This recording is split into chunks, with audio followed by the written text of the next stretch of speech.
Organisasi Kesehatan Dunia atau WHO telah menetapkan virus corona atau COVID-19 sebagai pandemi karena telah menyebar ke lebih dari 100 negara di dunia. WHO sendiri mendefinisikan pandemi sebagai situasi ketika populasi seluruh dunia ada kemungkinan akan terkena infeksi ini dan berpotensi sebagian dari mereka jatuh sakit. Pandemi COVID-19 memberi dampak yang luar biasa dari berbagai sektor kehidupan seperti ekonomi, sosial, termasuk juga dunia pendidikan.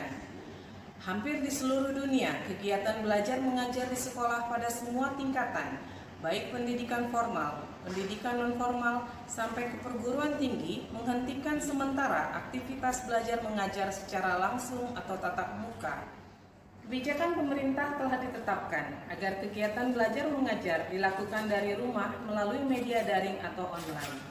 Kebijakan yang disikapi dengan cepat oleh pemerintah provinsi dan pemerintah kabupaten kota di Kalimantan Barat tersebut bertujuan sebagai langkah antisipasi penyebaran COVID-19. Berbagai inovasi pendidikan kemudian harus dilakukan oleh tenaga pendidik untuk memastikan bahwa kegiatan belajar mengajar tetap dapat berjalan efektif meski dilakukan dari rumah. Pembelajaran berbasis online menjadi solusi yang dapat dilakukan dengan memaksimalkan media yang ada, seperti pembelajaran menggunakan metode e-learning, yaitu pembelajaran dengan memanfaatkan teknologi informasi dan komunikasi, di mana guru dan murid dapat berinteraksi bersama di waktu yang sama menggunakan grup media sosial seperti WhatsApp, Telegram, aplikasi Zoom, Google Classroom, ataupun media sosial lainnya sebagai sarana pembelajaran sehingga dapat memastikan siswa belajar di waktu bersamaan meskipun di tempat yang berbeda.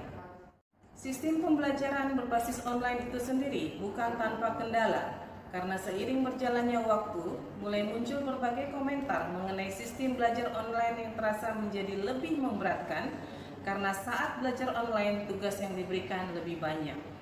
Masing-masing guru bidang studi memberikan tugas yang harus dikerjakan dan membutuhkan waktu. Akibatnya, tugas menjadi menumpuk-numpuk dan anak-anak jadi kelelahan. Bahwa memberikan aktivitas belajar rutin pada para siswa agar tetap terbiasa belajar dan menjaga keteraturan itu penting, sehingga anak-anak tidak ketinggalan materi pembelajaran. Namun, membuat anak merasa tertekan dan atau kelelahan juga bisa berdampak terhadap penurunan imun pada tubuh anak yang tentunya sangat tidak baik untuk kondisi saat ini. Harapannya tentu saja adalah proses pembelajaran yang menarik dan menyenangkan dengan tidak memberatkan peserta didik. Pemberian tugas hendaknya dapat dilakukan secara bervariasi, baik mempelajari, mengamati, apresiasi, dengan tidak harus selalu menyelesaikan soal-soal. Paradigma yang harus dirubah adalah bahwa kegiatan belajar mengajar secara online di rumah tidak hanya melulu memberikan tugas saja, tetapi sebagai wahana komunikasi antara guru dengan siswa dari jarak jauh, sehingga para guru tetap dapat memotivasi siswa untuk selalu semangat belajar meski dilakukan secara online. Yang kemudian juga menjadi pertanyaan bagi para orang tua siswa adalah sistem penerimaan siswa baru yang bila mengacu kepada tahun-tahun sebelumnya, meskipun pendaftaran sudah dilakukan secara online, berkas-berkas tetap perlu diantarkan ke pihak sekolah. Informasi tersebut menjadi sangat perlu untuk diketahui oleh publik agar para orang tua tidak kebingungan menjelang penerimaan siswa baru dan mendapatkan informasi secara benar dan tepat. Untuk itu, Komisi Informasi Provinsi Kalimantan Barat melakukan komunikasi langsung dengan Dinas Pendidikan Provinsi Kalimantan Barat guna mendapatkan informasi langsung dari instansi yang berwenang untuk menjawabnya.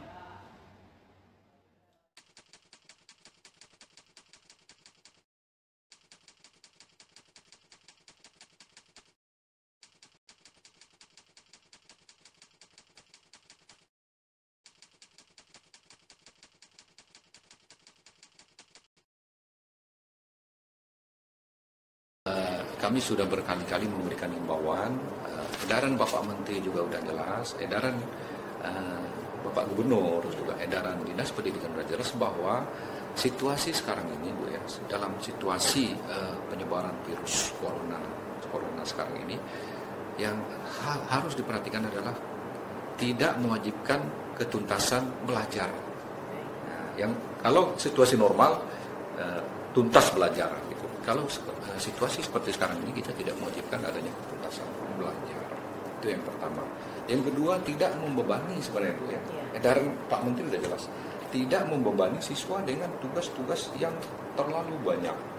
Justru tadi rohnya dikeluarkan surat edaran Pak Menteri supaya siswa itu sehat lahir dan batin, jadi bergeser. Gitu. Jadi kami selalu memberikan masukan kepada guru-guru yang ada di sekolah. Gitu. Tapi memang banyak yang masukan pada kami Bu.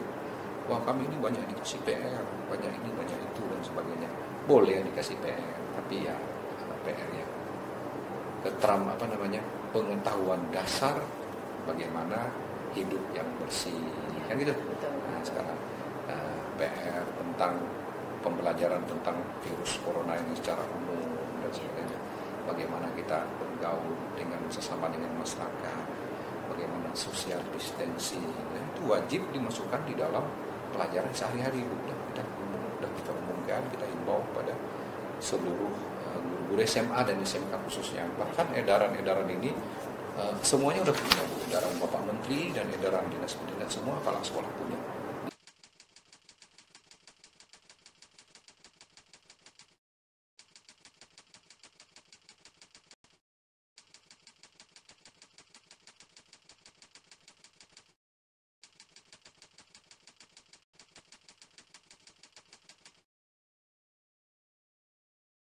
Pelaksanaan e-learning sekarang kami menguasai setiap saat. Ini sekarang ini hari ini ya, saya minta Kabid selalu memonitor sekolah mana, semua sekolah yang melaksanakan e-learning kita memonitor online juga. Kita bisa langsung di depan laptop atau di depan HP, kita langsung monitor si gurunya lagi mengajar ini, murid ini lagi belajar ini, murid ini di mana.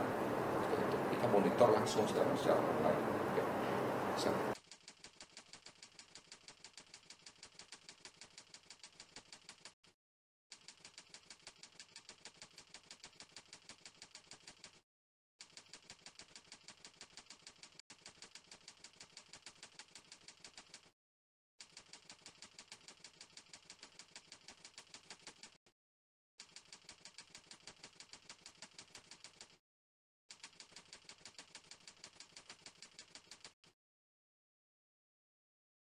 Oke, jadi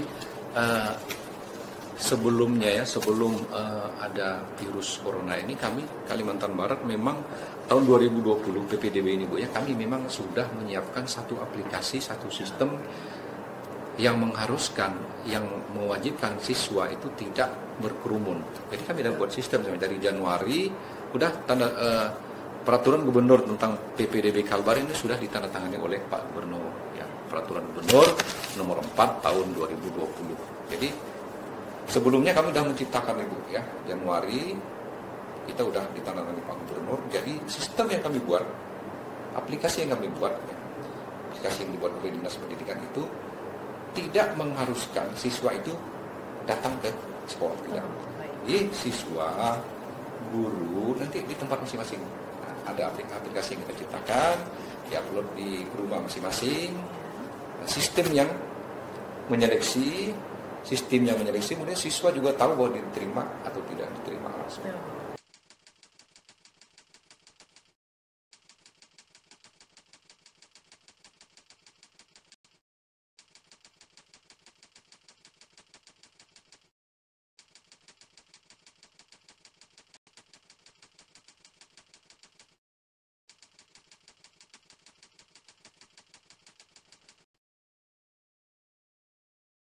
Secara maraton sosialisasi online. Hari ini kita sosialisasi ke SMP Sekalbang per kabupaten. Untuk kepala SMA SMK udah tidak ada masalah karena minggu lalu kita udah full. Nah, saya buka karena saya memberikan penjelasan, selebihnya Ibu Kabid yang secara teknis. Hari ini untuk SMP Sekalbar. Jadi nanti kan untuk yang paling penting, yang paling harus mengetahui itu kan kepala sekolah SMP dan guru SMP dan masyarakat. Jadi mereka lah ujung tombak kami. Jadi sosialisasi ini kami lagi gencar sosialisasi setiap saat.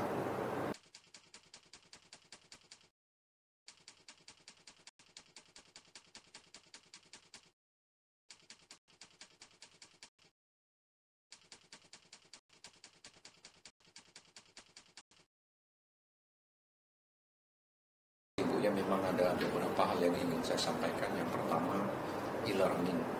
E-learning kan dampak positifnya banyak, tetapi hambatannya juga ada. Bagi daerah-daerah yang sinyalnya nggak ada. Contohnya di sini ya sinyalnya agak lemot. Apalagi daerah-daerah 3T yang memang nggak ada sinyal, mereka tidak bisa melaksanakan e-learning.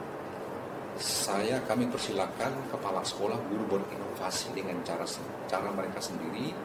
Mereka selalu rapor ke kami, tapi tidak membebani siswa. Kepala sekolah dan guru pasti tahu caranya.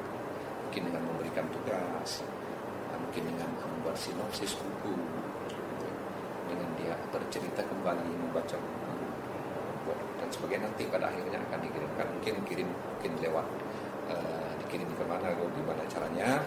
Masing-masing sekolah sudah punya inovasi, itu yang pertama.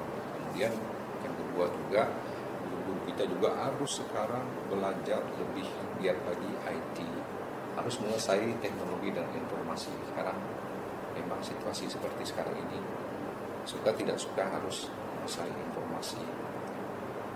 Kemudian yang ketiga, kepada guru-guru semuanya ya, yang e-learning maupun yang belum e-learning, tetap bekerja seperti semula, kerja dari rumah masing-masing, menjaga kesehatan. Untuk orang tua juga harus dimonitor anaknya di rumah, kan. Di rumah diberi kegiatan, kalau ada olahraga ringan dan sebagainya, yang ingin saya sampaikan. Kemudian untuk PPDB Kalbar, PPDB sudah tidak lagi bertemu di satu tempat. Anak-anak tidak perlu ke sekolah, orang tua tidak perlu ke sekolah. Kita menciptakan suatu sistem nanti di mana kita di rumah masing-masing. Ya, tentu mungkin ada kelemahan-kelemahan yang selalu akan kami perbaiki. Itu yang ingin saya sampaikan. Jadi untuk masyarakat pendidikan Kalimantan Barat, dengan adanya penyebaran virus ini, kita memutus mata rantai penyebaran virus dengan cara kita belajar dan bekerja dari rumah. Jaga kesehatan, jaga kebersihan. Itu yang ingin saya sampaikan. Sebagaimana yang telah disampaikan oleh Kepala Dinas Pendidikan dan Kebudayaan Provinsi Kalimantan Barat, bahwa dalam situasi penyebaran virus corona sekarang ini, ketuntasan belajar tidak menjadi kewajiban dan diharapkan untuk tidak membebani siswa dengan tugas-tugas yang terlalu banyak, tetapi mengutamakan kesehatan lahir dan batin siswa. Bahwa guru diharapkan bisa berinovasi untuk memberikan sistem belajar online yang menyenangkan bagi siswa dengan tidak melulu membebani dengan tugas-tugas yang berbatas waktu.